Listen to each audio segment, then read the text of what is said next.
थे जब नेपाल ने टी20 वर्ल्ड कप को लेकर अपने स्क्वाड का अनाउंसमेंट किया और उस स्क्वाड को बताते वक्त हमने आपसे ये कहा था कि यार बस इसमें संदीप का नाम और होता तो फिर इस टीम में चार चांद लग जाते, ये टीम बवाल हो जाती। इसे आप किस्मत कहें, इत्तेफाक कहें या लोगों की दुआओं का असर कहें, लेकिन फिलहाल खबर यह है कि नेपाल में संदीप लामिछाने पर जो सस्पेंशन था वो क्लियर कर दिया गया है और संदीप इज इनोसेंट, ऐसा वहां की कोर्ट ने कह दिया है। बहुत बड़ा मूवमेंट है नेपाल क्रिकेट के लिए, क्योंकि संदीप नेपाल से निकलने वाले वो पहले क्रिकेटर थे जिन्होंने अंतर्राष्ट्रीय स्तर पर अपनी जान पहचान बनाई और अब दुनिया कह रही है कि संदीप का 3.0 वर्जन जो होगा उसे देखने लायक होगा। बल्लेबाजों को तैयार हो जाना चाहिए, क्योंकि संदीप ने अपने जीवन में सारी चीजें देख ली, सारी चीजें 24 साल की उम्र तक देख डाली। नेम देखा, फेम देखा, डाउनफॉल देखा और अब दुनिया संदीप का राइज देखना चाहती है। कई बार तो मुझे लगता है कि भाई बॉलीवुड वाले अगर सुन रहे हो तो कोई बढ़िया पिक्चर बना दे, नेपाल बॉलीवुड कोई भी जिसको बनाना हो, संदीप लामिछाने पर एक शानदार बायोपिक तो बनती है और कमाल की कहानी है, कमाल की कहानी है। वैसे आपको बता दें, संदीप की कहानी कमाल की सिर्फ इसलिए नहीं क्योंकि संदीप फंसे थे। संदीप अगर 2 विकेट और निकाल लेते हैं अपने अगले मैच में तो ज्वाइंट फास्टेस्ट हो जाएंगे 100 टी20 विकेट लेने को लेकर। और ये अपने आप में बताने के लिए काफी कि संदीप कितनी महत्वपूर्ण भूमिका अदा करते आए हैं नेपाल के लिए और कितना उनके अंदर टैलेंट है। संदीप फिलहाल बहुत खुश है और शुक्रिया अदा कर रहे थे उन तमाम जजेस का जिन्होंने उन्हें बेकसूर बताया है। संदीप कह रहे हैं कि मुझे भरोसा था, बहुत टफ टाइम था, लेकिन मेरा साथ लोगों ने नहीं छोड़ा और मैं खुश हूं कि अब मैं अपने देश के लिए काफी कुछ कर सकता हूं। तमाम खिलाड़ियों ने भी, जिसमें आरिफ का नाम है, उन्होंने लिखा कि यार ऊपर वाला देख रहा था और हम खुश हैं कि हमारा चैंपियन जो है वापस आ रहा है। 25 तारीख वो तारीख है जब तक आप टी20 वर्ल्ड कप के लिए अपने स्क्वाड को चेंज कर सकते हैं और ऐसा हो सकता है कि शायद संदीप लामिछाने, या होना चाहिए,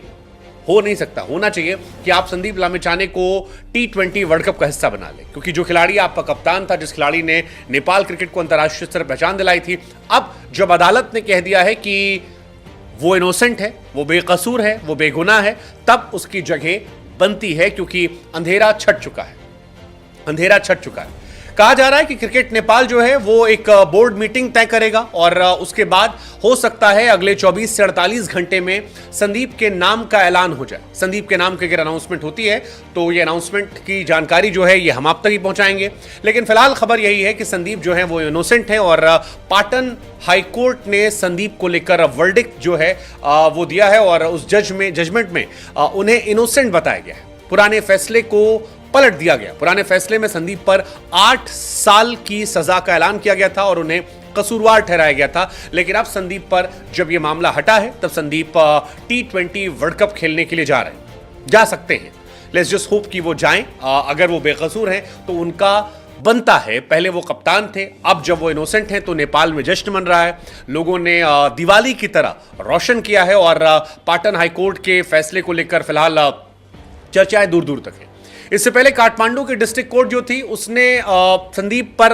आरोप जो थे वो सिद्ध किए थे, 8 साल की सजा जो है वो तय की थी, लेकिन फिलहाल ये फैसला जब हटता है तब वहां के खिलाड़ियों में, वहां के लोगों में एक खुशी, एक जश्न का माहौल है।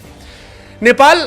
की जो टीम है उसमें अब संदीप को सिलेक्शन करने के रास्ते खुल गए। अगर नेपाल क्रिकेट बोर्ड चाहेगा तो सिलेक्शन हो जाएगा, क्योंकि नेपाल कोर्ट ने संदीप को अलाउ कर दिया है कि आप जाइए, खेलिए। हालांकि संदीप इससे पहले भी खेल रहे थे जब उन पर सजा मुकर्रर नहीं हुई थी, लेकिन तब उनके साथ इशू क्या थी कि स्कॉटलैंड की टीम या बाकी टीम जो आती थी वो उनसे कई बार हाथ नहीं मिलाती थी और उन पर आरोप लगते थे कि एक माइनर लड़की से छेड़छाड़ के मामले में वो फंसे पड़े। लेकिन अब जब ये आरोप हट गए हैं, अंधेरा छट गया है, तो आशा की उम्मीद जो है वो नेपाल क्रिकेट को भी है और दुनिया भी चाहेगी कि ठीक है, अगर वहां की कोर्ट कह रही कि वो इनोसेंट हैं तो फिर हम सबको अब यकीन कर लेना चाहिए और उस पुराने मसले को मिट्टी डाल देना चाहिए। संदीप ने ओडीआई क्रिकेट में नेपाल के लिए 51 मैच खेले हैं, जिसमें 112 विकेट निकाले हैं। काफी शानदार इकॉनमी है ओडीआई के हिसाब से 4.38 की, जो बहुत अच्छी है। संदीप ने टी20 में 52 मैचेस खेले, 98 विकेट निकाले हैं। 2 विकेट और निकालते, जैसा कि हमने कहा, वो जॉइंट हाईएस्ट फास्टेस्ट टी20 विकेट टेकर हो जाएंगे 100 विकेट लेने के मामले में। नेपाल का स्क्वाड आपको पहले ही बता चुके हैं कि रोहित कैप्टन है, आसिफ अनिल कुमार शाह, कुशल मल्ला, दीपेंद्र ललित, करण, गुलशन, सोमपाल, प्रतीश, संदीप, अविनाश, सागर,